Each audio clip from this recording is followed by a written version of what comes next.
Welcome to the Immigration Lawyers Podcast. I am the host, Attorney John Khosravi, and I practice U.S. immigration law exclusively.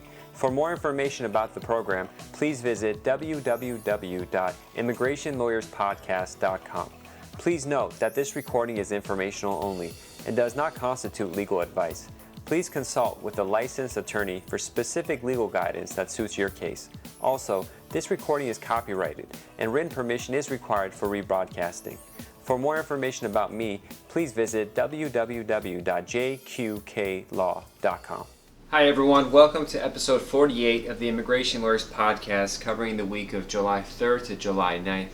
Today's July 10th, and there's a heat wave in Los Angeles right now, so you might hear the hum of the air conditioning in the background.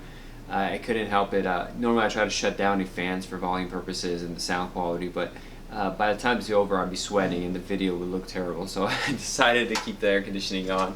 Overall, it's been an interesting week as usual. The immigration field never lets down. Just jumping into it, every week I've been talking about visas being denied for groups of people that could potentially be, P visas, O visas, and other stuff. There's been a lot of reports of cancellations or denials of these kind of visas. There's a robotics competition that's happening, and the Afghan girls group or team that was going to come had their visa denied. This week, the Gambian team had their visa denied, but after some attention to it, the denial was lifted, and the Gambian women's robotics team was able to enter the United States. So that was an interesting thing that worked out for them. But overall, the travel ban issue persists. One important way is a poll Reuters did, and it said 6 out of 10 Americans support the travel ban.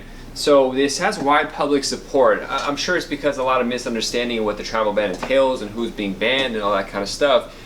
It's a complicated issue that probably gets boiled down into a sentence in a news headline. So the issue is that a majority, in essence, of Americans do agree with this. So it's something that's going to be here to stay, and we'll see how the final Supreme Court decision is. But the consequences of the ban are already around us when we see various kinds of tourist visas being banned, and the typical administrative processing is becoming an issue. The average is going towards a year now. I have 2 cases that are 13 and 14 months. The Iranian American Bar Association released their study. It said the average time for Iranian undergoing administrative processing is about 12 months. So that's something we have to deal with, especially if you're dealing with clients from these areas. Now, I did a video I released yesterday about the travel ban. The title of the video was, does the travel ban affect green card holders and U.S. citizens? Obviously, it doesn't. If you're a U.S. citizen and you have a green card, you're not affected by the travel ban. U.S. citizens can't have travel bans, and green card holders are specifically mentioned that they're not being banned. The original executive order wasn't clear on that, but they clarified it in a memo or notice, and the second executive order was clearly identified. But I still get calls every day from U.S. citizens and green card holders who are afraid to do international travel, so they have to call and check with me before they do. So it's interesting. I want to see if you have the same problem of people calling your office asking about this particular issue. Let me know. Unfortunately, the education is limited on this, even though it's pretty widely known that this is the case and it's all over the internet. People are still calling and asking because they're unsure about it. So let me know if you have these kind of issues too. My email is info@jqqlaw.com. I posted a video online talking about it, a short, 40-second thing that I posted on some websites. It's got almost 2,000 views on it from yesterday till today, but something you put out there to let people know, and that way, frankly, be less calls about such a obvious issue, wasting your time through a phone call when someone tries to ask about it. Now, President Trump is continuing his thrashing of the immigration system.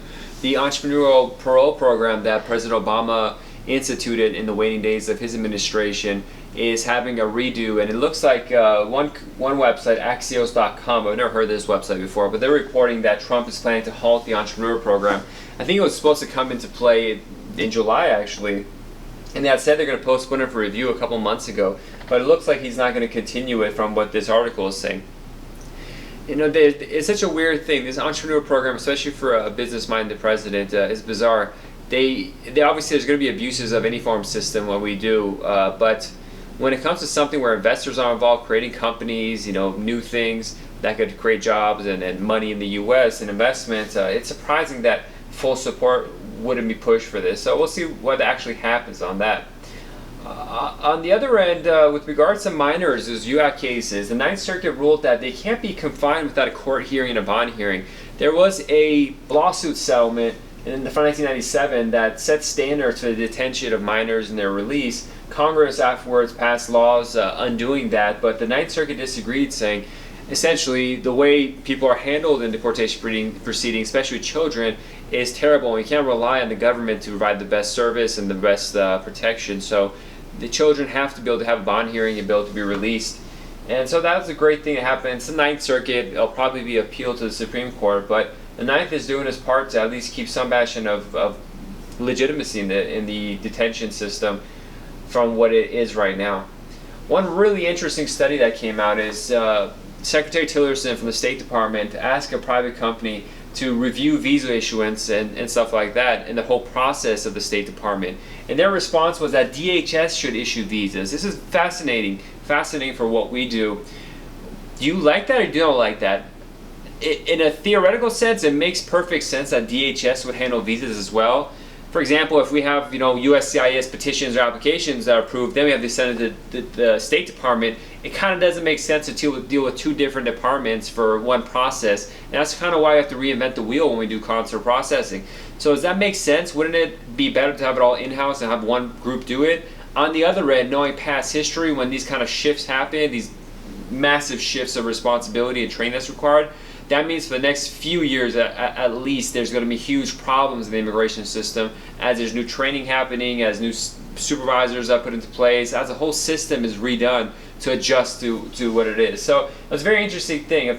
The full study wasn't released, but here on this Reuters site it says the 100-page study was based on online surveys of 35,386 people within the State Department and the U.S. Agency for National Development, as well as one-on-one interviews with about 300 workers. It was first reported by the Wall Street Journal. So this is an in-depth study. I think the State Department people know themselves that visa issuance is something that shouldn't be left unnecessarily. But then again, how do you deal with that? The embassy, are you going to have a DHS official or officer located at every embassy that does this? I don't know. That was the major stuff with regards to immigration. Actually, the ALOS conference happened last week or 2 weeks ago. I missed most of the seminars. Almost went to very few of them. I was just mingling and having my own seminars and speeches, so I didn't really catch other people. So the recordings are out now. I'm listening to those one by one. The first one I listened to was Hot Topics, and most of it I already knew was nothing new. But one point made by one of the speakers was the issue with the TN visa, which is a NAFTA, which is based on a treaty between Canada and the U.S. and Mexico.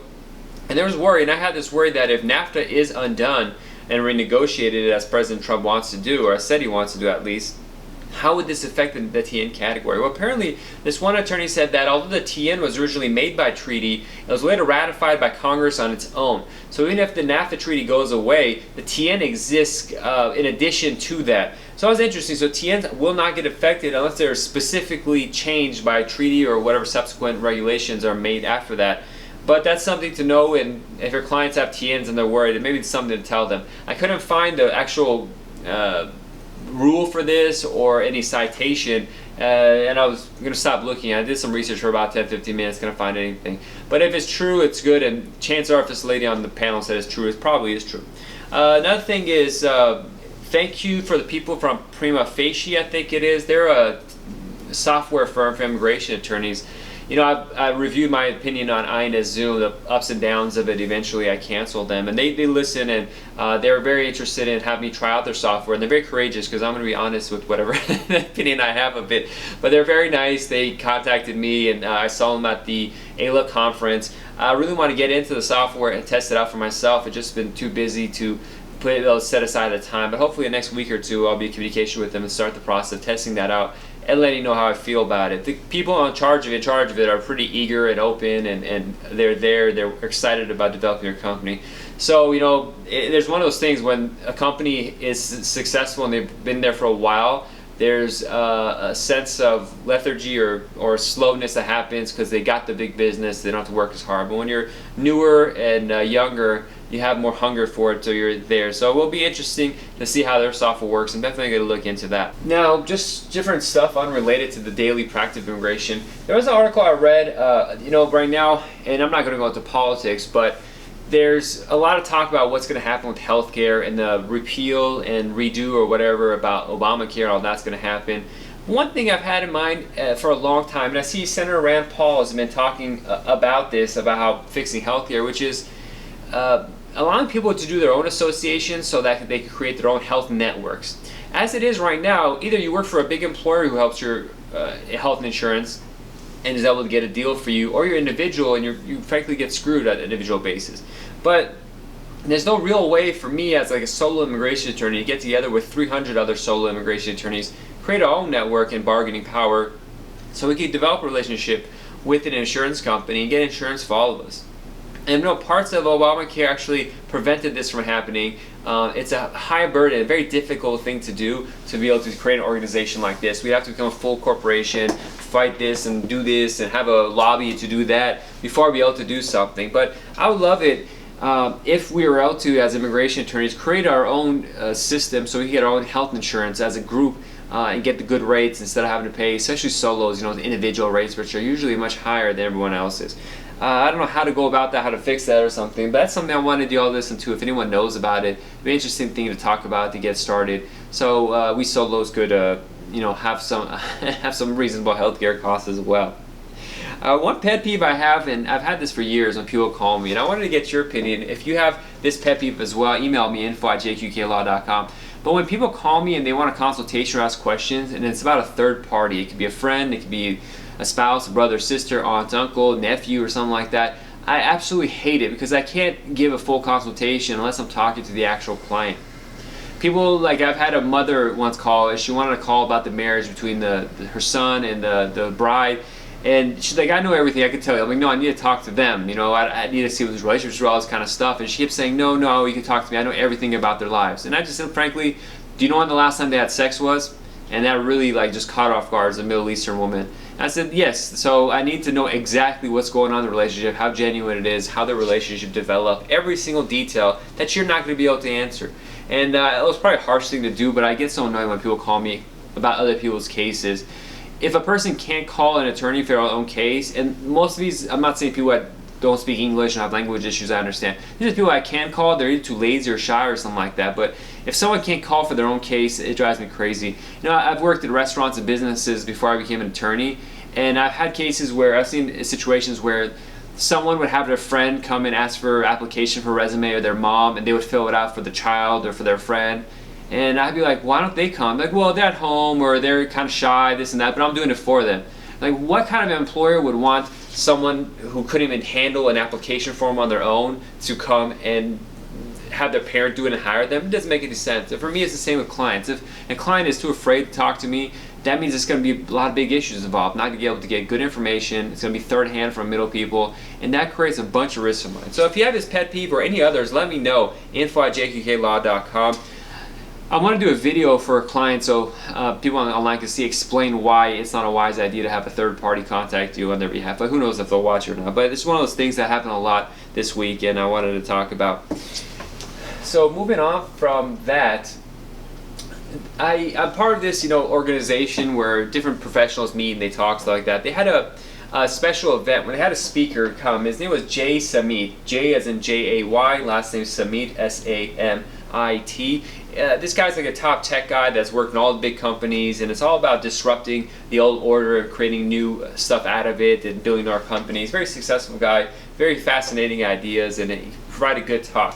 His book is called Disrupt You, and I've been reading it. It's fascinating. There's so many one-liners and quotes I had in that I wrote down, but I was going to read them off right now, but it seems cliche when you read it off, not in the context of the chapter, so I just suggest getting the book and reading it. It's very good. But there's just so many points that came in there about how to be successful, all this kind of stuff. One quote that came in line with the ban and stuff, and the kind of comments I get about the ban. The quote was this: "A negative mind will never find success. Turn obstacles into opportunities." That might have been two different lines, but overall, as I turn obstacles into opportunities, think of a positive way of looking at it, not the negative. So my meaning of this is the travel ban has created a lot of conversation. So as soon as I tell people I'm an immigration attorney, which happens multiple times a day, the first thing they say is, oh, Trump is probably created a lot of problems for you, the travel ban probably hurt your business, this and that. And frankly, a travel ban hasn't hurt my business. If anything, it's the opposite.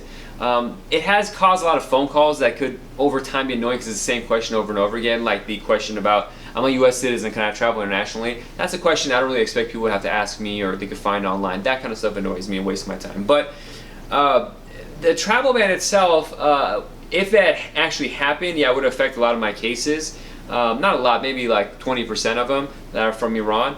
But I took that negative of the reality of how bad the whole situation was and made it positive. You know, I was getting people calling me, same questions, worried, freaking out about this. So I got this video camera and I did a couple of videos on it and I posted over the web. And I got tens of thousands of views. And you know what?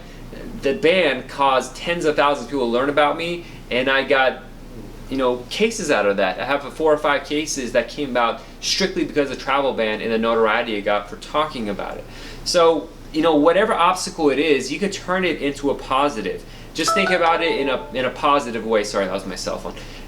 Turn that negative around, think of positive. There's so many different circumstances where this occurs, where you could see a bad situation happening with a client, a review, this and that. And I've talked about this before, the bad reviews I have online. I did a really good response, is breaking down why things happen the way they did, about who I am, all this kind of stuff. And all my bad reviews are positive messaging for me, so I was actually turned that upside down. I'm sure any person that read them that was thinking about hiring me and went to the negative reviews to read those first would actually like me more after reading the negative review and then my response to those people. So always be mindful, everything can be turned into a positive. It's just the way that you look at it. Now there's more stuff of these quotes, but to be honest, reading them out of context like this does seem too cliche, so I'm going to save those unless I can find specific examples I could read off for you guys and explain. I guess the one or two last thing is, you know, with the office getting busier and busier, one thing that does frustrate me is when I underprice myself in what I do. And this is very important as practitioners, that we price our services properly.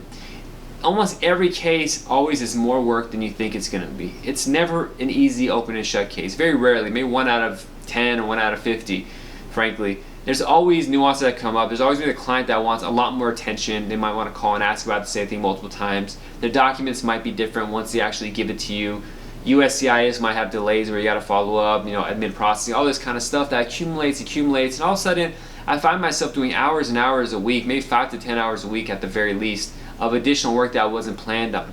And when I get the case at first, and I still do this over those years, every once in a while, if I like the client, I'll just throw in discounts willy-nilly, 25% off, this and that. And then afterwards, when the work is big, I'm like, why did I give that discount? It's actually going more than would be without even the discount.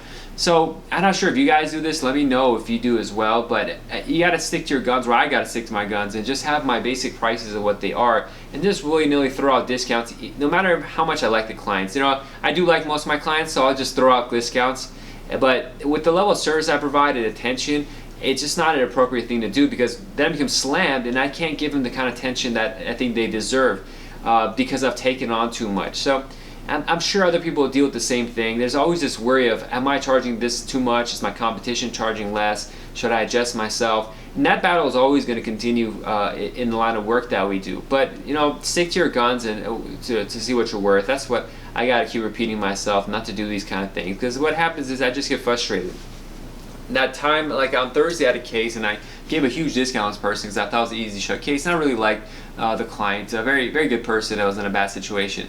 Well, once reviewing the case, it ended up blowing up in my face with a lot amount of work that it was. So it ended up having 2 or 3 more hours on Thursday, and you know, I missed going to the gym, I missed spending time with my wife, didn't get to eat dinner, I had to eat it fast to keep doing the research I needed Thursday night, and it just killed my whole night. And then the next day I was tired because of it, and I haven't really got to exercise for the last 10 days now just because how slammed they are. And you know, exercise, say, oh, it's not a big deal. It is a big deal. You know, you need to be in shape. It's good for your future. It's good for my mental health, my physical health. And you know, I'd rather have that time to do that. It's very important to take care of myself. And if I'm doing too much work at too low prices, and I'm missing out on important opportunities in life, you know, maybe networking sessions I could go to, which I can't do as much anymore because I'm busy with work, spending time with my family, exercising, eating well, all these kind of stuff, not sleeping. These are important. These are, to me, tens of thousands of dollars in value. So I'd rather even not get those cases, but able to do these, because it keeps my standard of living to the level I want it to be, and also allows me to provide the quality of service I think my clients deserve. So that's something that it's a challenge for me that I constantly have to think about. I'm getting better and better at it, but I guess with the amount of demand I'm getting from clients, or just the number of clients, I have to revisit this constantly of how many different ways I could be pushed towards, and how much of my time I could get to each single thing, and when I should just say no, I'm sorry, I can't do it. So that's a challenge that's happening. Finally, to end it off, I saw that ABAjournal.com, the American Bar Association has a website, ABAjournal.com. They have this thing called Web 100 Amici, which is their thing where they talk about the best 100 lawyer websites and all that. This year they added podcasts to this. So if you go to Google and you type in Web 100, the number 100, Amici, AMICI, the page will come where you could submit your information to recommendation of a podcast that you like. And I know I have around 200 to 250 regular weekly listeners of this. That's growing. So if a few of you, if you're law students even, or attorneys, I think both are allowed, even if you're none of the above. I would appreciate it if you mention my podcast on here. I'd like to have more people listening, get more feedback, and learning more from all of you. So you go to that website, abajournal.com. I mean, the URL is long. Just type in Web 100 Amici in Google. That's your name, your employer. My podcast is the Immigration Lawyers Podcast. The website is immigrationlawyerspodcast.com, immigrationlawyerspodcast.com. And just write your honest opinion about what you think about the URL. It asks for examples of a good episode. If you go to immigrationlawyerspodcast.com, each of the episodes of the podcast are there, and you can pick the one that really stood out to you if you wanted to. I don't think that one's mandatory. But yeah, it'd be really nice if you could do that. Thanks again for listening to this podcast. They're getting a little bit shorter and shorter, I'm guessing. I don't know how much long this one went. I try to keep it under 30 minutes, but hopefully closer to 30 than 20. But just being slammed with work. But I got to get it out once a week. I really enjoy doing this and making sure I connect with all you. And you do communicate back with me, everyone's listening. And there's all these cool opportunities that come about it. So please stay in touch. Again, my John Khosravi email is info@jqqlaw.com. That's it for this week's episode 48 from July 3rd to July 9th. Look forward to seeing you all next week. Bye-bye.